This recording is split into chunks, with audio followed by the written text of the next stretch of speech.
वो विशाल काय है और उस चंद्र की पूर्णता में हमारी अभिलाषाएं भी पूर्ण हो।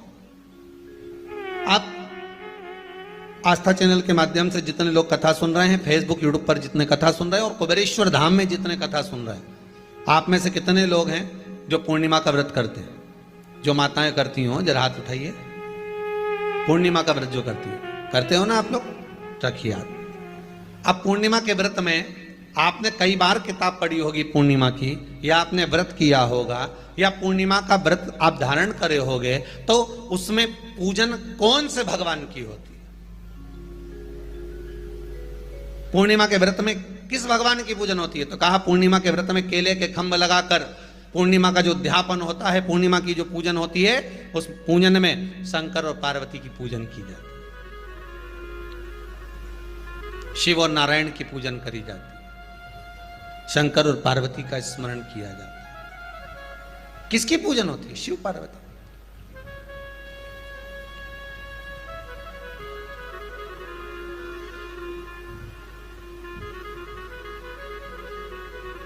क्यों शंकर और पार्वती का पूजन क्यों करा जाता है पूर्णिमा के व्रत में? क्योंकि शिव और माता पार्वती ही केवल एक ऐसे हैं जिन्होंने अपूर्ण लक्ष्मी को भी पूर्ण बना दिया था। किसको पूर्ण बनाया है? लक्ष्मी। शरद पूर्णिमा के दिन अगर आप शंकर भगवान को एक लोटा पानी अगर शिव को समर्पित कर रहे हो, श्वेत पुष्प को रखकर शंकर जी के ऊपर सफेद फूल को चढ़ाकर अगर एक लोटा जल भी, एक पात्र जल भी शंकर को समर्पित कर रहे हो, तो ये लक्ष्मी के लिए ही तो कर रहे हो। और कौन सी लक्ष्मी? पूर्ण लक्ष्मी। पूर्ण लक्ष्मी। आपको पहले भी कथा में कहा, एक बार भगवान विष्णु के सामने लक्ष्मी मैया ने बहुत तेज स्वर में कह दिया था, नारायण, दुनिया के लोग आपका नाम जपते हैं, दुनिया के लोग नारायण नारायण कहते हैं, दुनिया के लोग आपका भजन करते हैं, पर सत्य मायने में कहूं ना तो मेरे बिना दुनिया के लोगों की नहीं चल सकती। मेरे बिना दुनिया नहीं चल सकती, संसार मेरे बिना नहीं चल सकता। भगवान विष्णु ने कहा, ये तो गलत है लक्ष्मी आपका कहना। एक दिन लक्ष्मी को अहंकार आ गया। अहंकार के संबोधन जब माता लक्ष्मी करने लगी तो भगवान, उसी समय पर भगवान विष्णु को क्रोध आ गया और भगवान विष्णु ने कह दिया, लक्ष्मी तो इतनी बड़ी बड़ी बात कहती है कि तेरे बिना नहीं रह सकती संसार। मैं तुझे कहता हूं लक्ष्मी, तू अपूर्ण है। तू अपूर्ण है, तू पूर्ण कब हो गई?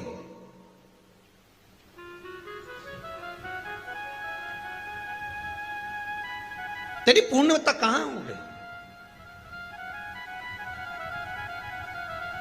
लक्ष्मी की आंख से आंसू बहने लगे। आज आपने मुझे अपूर्ण कहा है।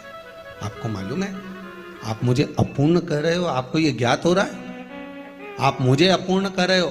भगवान कहते हैं, हाँ लक्ष्मी, मैंने तुझे अपूर्ण कहा है। अपूर्णता का मतलब आप जानते हो ना? भगवान कहते हैं, लक्ष्मी मैं सब जानता हूं। लक्ष्मी रोती हुई माता सरस्वती के पास पहुंच गई। सरस्वती ने पूछा, क्या बात है लक्ष्मी, क्यों रो रही हो? लक्ष्मी जी ने कहा, क्या बताऊं सखी, मेरे पति ने आज मुझे अपूर्ण कह दिया है।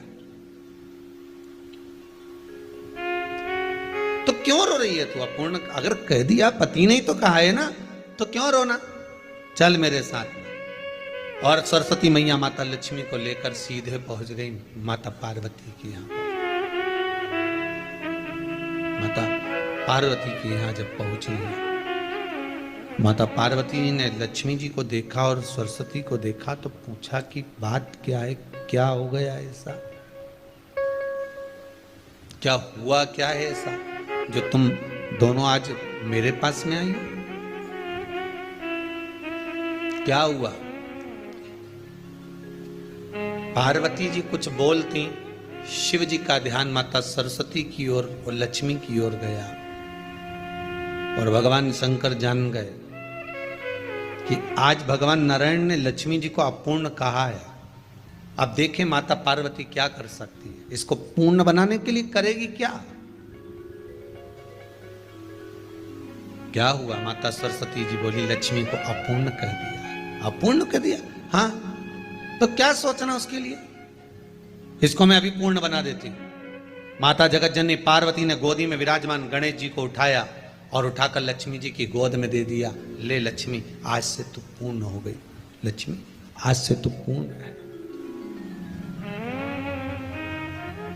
गोदी में जब तक संतान नहीं है तो नारी को लोग अपूर्ण समझते हैं, पर माता पार्वती जी ने संपूर्ण ब्रह्मांड में एक सिद्धता प्रदान कर दी कि अपने गोदी के लाल को, अपने गोदी के पुत्र को माता ने लक्ष्मी की गोद में देकर लक्ष्मी को पूर्ण बना दिया। वो दिन कौन सा था? यही शरद पूर्णिमा का दिन था। कौन सा दिन? आवाज पकड़ लो। यही शरद पूर्णिमा का दिन था। शरद पूर्णिमा का दिन लक्ष्मी को पूर्ण करने का दिन, पूर्ण करने का। केवल अमृत ही नहीं बरसता, शरद पूर्णिमा के दिन लक्ष्मी भी बरसती है। लक्ष्मी पूर्णिमा के कितने व्रत होते हैं? बोलते जाओ, जरा जल्दी जल्दी बोलो। पूर्णिमा के नारियों को, स्त्रियों को अखंड सौभाग्य के लिए, जो नारी वैधव्य नहीं होना चाहती है उस नारी को पूर्णिमा के कितने व्रत करना चाहिए? जिस नारी के यहाँ संतान नहीं हो, औलाद नहीं हो, उसको पूर्णिमा के कितने व्रत? 7 पुष्प। कितने फूल? 7 पुष्प। देव दीपावली के दिन कोई भी 7 पुष्प, कोई भी जो तुमको मिल जाए, 7 पुष्प अपने घर के पास में, घर के अंदर जो मटका होता है, हंडा होता है, पानी का बर्तन होता है, रसोई घर में जहां तुम पानी भर कर रखते हो, 7 पुष्प को उस स्थान पर रखिए देव दीपावली के दिन।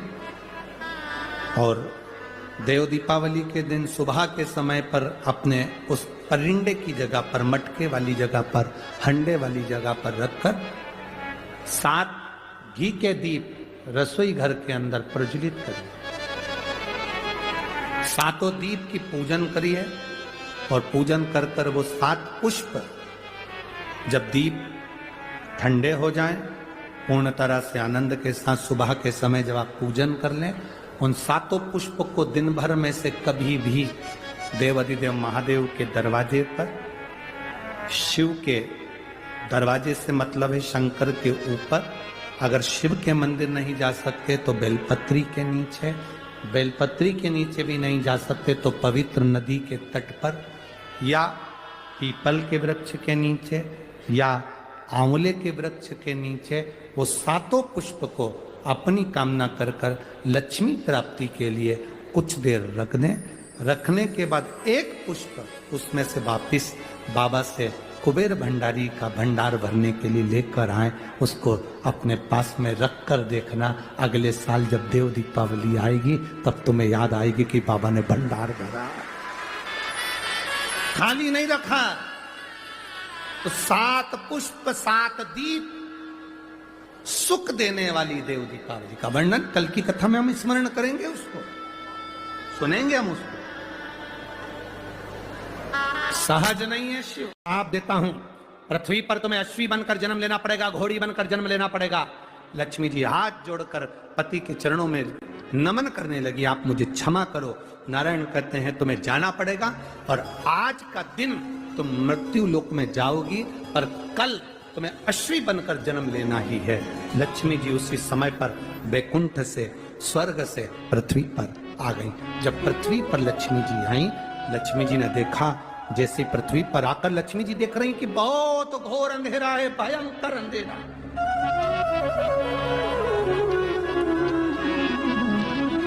आज लक्ष्मी जी पृथ्वी पर आई, घोर अंधेरा, अमावस्या की रात्रि है, भयंकर रात्रि, चारों तरफ अंधेरा ही अंधेरा।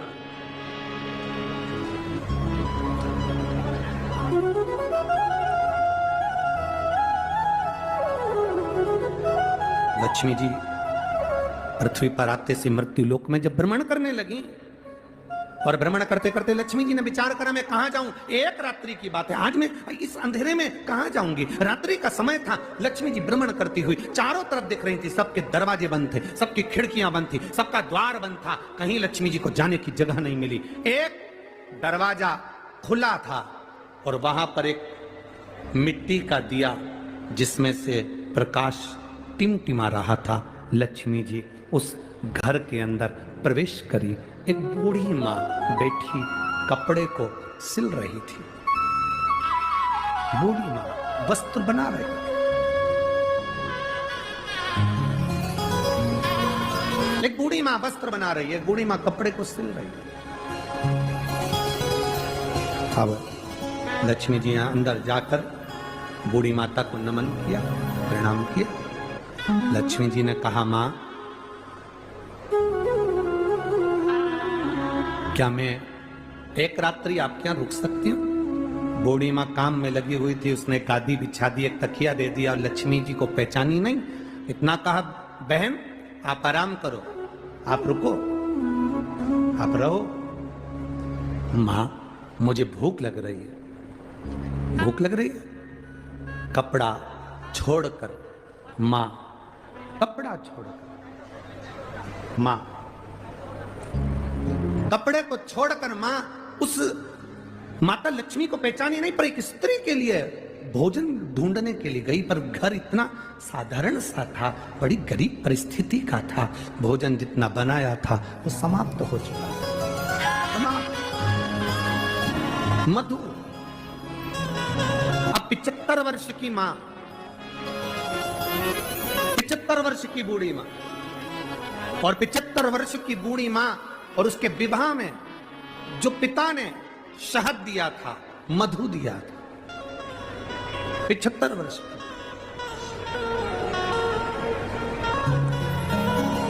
और 75 वर्ष की बूढ़ी मां को जो शहद दिया गया, दहेज में जो मधु दिया गया था, वो शहद, वो मधु, वो शहद, वो मधु उसके पास में था, उसके स्मरण में आ गया। स्मरण। और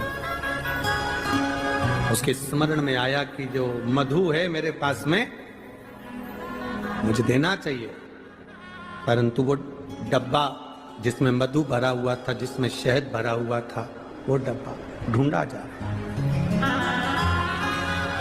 वो मधु का डब्बा, वो शहद का डब्बा ढूंढा जा रहा है। और मधु का डब्बा जब ढूंढने के लिए बूढ़ी मां लगी, दरवाजे पर जो दीप लगा हुआ था प्रकाश के लिए, वो दीप को उठाकर लेकर आई। अपने द्वार पर आए हुए अतिथि का आदर, सम्मान, सत्कार कैसा होना चाहिए, ये शिव महापुराण की कथा कह रही। आपके द्वार पर आया हुआ अतिथि, उसका आदर, उसका सम्मान, उसका सत्कार कैसा होना चाहिए, ये शिव पुराण बता रहे। मधु का डब्बा, शहद की डब्बी ढूंढ रही, मिला। प्रकाश की रोशनी में देखा गया, और प्रकाश की रोशनी में वो डब्बा प्राप्त हुआ। मधु निकाला, शहद निकाला, और वो शहद बूढ़ी मां माता लक्ष्मी जी के पास लेकर गई। बूढ़ी मां माता लक्ष्मी जी के पास लेकर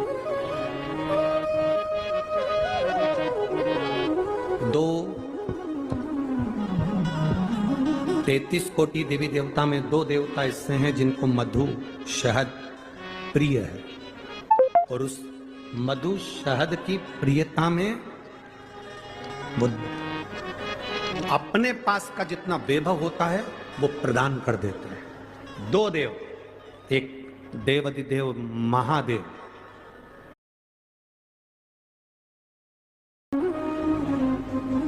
तैतीस कोटि देवी देवता में एक देव ऐसे हैं जिनको महा संबोधन से संबोधित किया गया। कौन है वो? जम के बोलो जरा। महादेव, जिनको महासंबोधन से संबोधित किया गया, संबोधित किया। और 33 कोटि देवताओं की जो धर्म पत्नियां हैं, देवियां, उन देवियों में केवल एक देवी है जिस देवी के नाम के आगे महा का संबोधन लगाया गया वो केवल एक लक्ष्मी है, जिसे महालक्ष्मी कहा गया। महासंबोधन, एक महादेव है और दूसरी महालक्ष्मी। बाकी के किसी देवी के आगे महा का संबोधन नहीं दिया गया। महालक्ष्मी का संबोधन त्रिदेवी में, पार्वती मैया हो, सरस्वती मैया हो, उसमें महालक्ष्मी का संबोधन महासंबोधन। महालक्ष्मी का संबोधन त्रिदेवी में, पार्वती मैया हो, सरस्वती मैया हो, उसमें महालक्ष्मी का संबोधन महासंबोधन लक्ष्मी के आगे आया। और त्रिदेव में महासंबोधन देवाधिदेव महादेव के सामने आया। इसलिए इन एक महादेव और एक महालक्ष्मी, ये दो देवता ऐसे हैं, एक देवता एक देवी ऐसी हैं जिन पर मधु का प्रयोग सुख प्रदान करता। अब दुनिया के लोगों ने कहा गुरुजी आप एक बात कह देते हो, एक देव महादेव और दूसरे नंबर पर देवी लक्ष्मी महालक्ष्मी, जिन पर मधु का प्रयोग मुंह। एक हमने पहले कथा में कहा था कि उसका लोगों ने उपहास भी किया, हंसी भी उड़ाई, पर लोगों ने उसका प्रयोग करा तो फल भी पाया। आज भी उस पत्र को, यहाँ पर भी एक पत्र है उसका, हम बताएंगे। हमने कहा था कि बीज पत्ती पर शहद लगाकर जब आप अपनी पूरी मेहनत करें, पूरा कर्म करें और अच्छी मेहनत में तल्लीन रहें, और मेहनत करते हुए जब किसी कार्य के लिए जाएं तो मध्य पत्ती में मधु लगाकर, शहद लगाकर, सुना था कि नहीं सुना था, शहद लगाकर शिवलिंग पर उसको लगाकर फिर जाइए, कार्य में सफलता मिलती है। ये हमने कहा था। अब दुनिया के लोग भले हंसे, पर जिन्होंने स्कंद पुराण पढ़ी हो, कूर्म पुराण पढ़ी हो, लिंग पुराण पढ़ी हो, मत्स्य पुराण पढ़ी हो, और जिसने कभी जिंदगी में एक बार शिव महापुराण का स्मरण करा हो या देवी भागवत का स्मरण करा हो, तो उसमें मधु का, शहद का बड़ा महत्व बताया गया। मधु का, शहद का बड़ा महत्व। शहद, मधु एक देवाधिदेव महादेव को समर्पित करने वाला और एक मां लक्ष्मी को समर्पित करने वाला क्या देता है, ये शिव पुराण की कथा कर रही है। जब बूढ़ी मां के पास में कुछ भी नहीं था, 80 साल, 70, 80, 50, 60 साल पुराना शहद मधु रखा था। शहद, आप लोगों में से कितने लोग हैं जिनके घर में शहद है, मधु है? रखो। अब मधु आपके घर में है, कोई सामान आपके घर में दाल भरकर रखना, उसमें कीड़े पड़ जाएंगे, सड़ जाएगी। दूध रख दिया, घी रख दिया, 10 साल, 5 साल, 8 साल, 15 साल में उसमें कीड़े पड़ सकते हैं, वो सड़ सकता। पर केवल एक मधु, शहद ऐसा होता है जो 50 साल तक भी रखा रहे तो सड़ता नहीं है, बल्कि औषधि बन जाता है। शहद अगर 40 साल का भी रखा है, मधु अगर 30 साल 50 साल का भी रखा है, तो वो औषधि का काम करता है। और केवल मधु, शहद डब्बे में जैसे औषधि का काम करता है, वैसे ही हमारी जिह्वा में भी अगर हम शहद, वो कहते हैं ना कि शहद जैसी वाणी बोलते हैं, जो शहद जैसी वाणी बोलता है वही दुनिया पर राज्य कर पाता है, जो कड़वा बोलता है वो राज्य नहीं कर पाता। शहद जैसी वाणी, उस मधु का बड़ा प्रयोग है, मधु की बड़ी विशेषता। एक देवाधिदेव महादेव में और एक देवियों में महालक्ष्मी, देवियों में महालक्ष्मी। कभी प्रयास करना, प्रयोग कर कर देखना।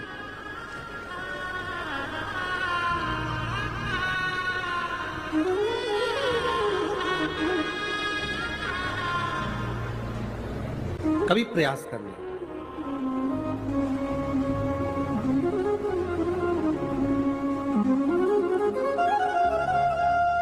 जब तुम्हें लगे जिंदगी में कि बहुत हाथ तंग चल रहा है और बहुत तकलीफ की जिंदगी चल रही, बहुत तकलीफ, बहुत कष्टमय जीवन चल रहा है, बहुत कष्ट, एक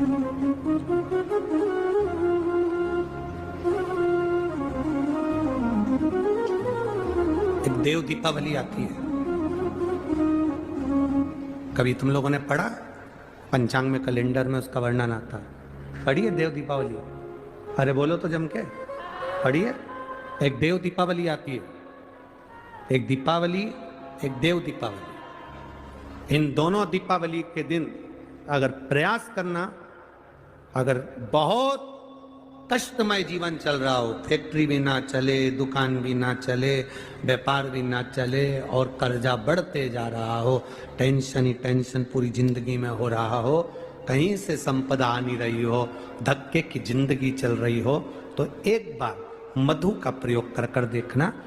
महालक्ष्मी की अगर पूजन कर रहे हो देव दीपावली पर या दीपावली पर, तो पान के पत्ते पर एक शहद की बिंदी रखकर लक्ष्मी जी को भोग लगाइए और शंकर जी के मंदिर में उसी दीपावली को या देव दीपावली पर शंकर भगवान के शिवलिंग पर एक पत्ते पर या पुष्प पर एक बूंद शहद लगाकर शिव जी को समर्पित कर कर देखिए।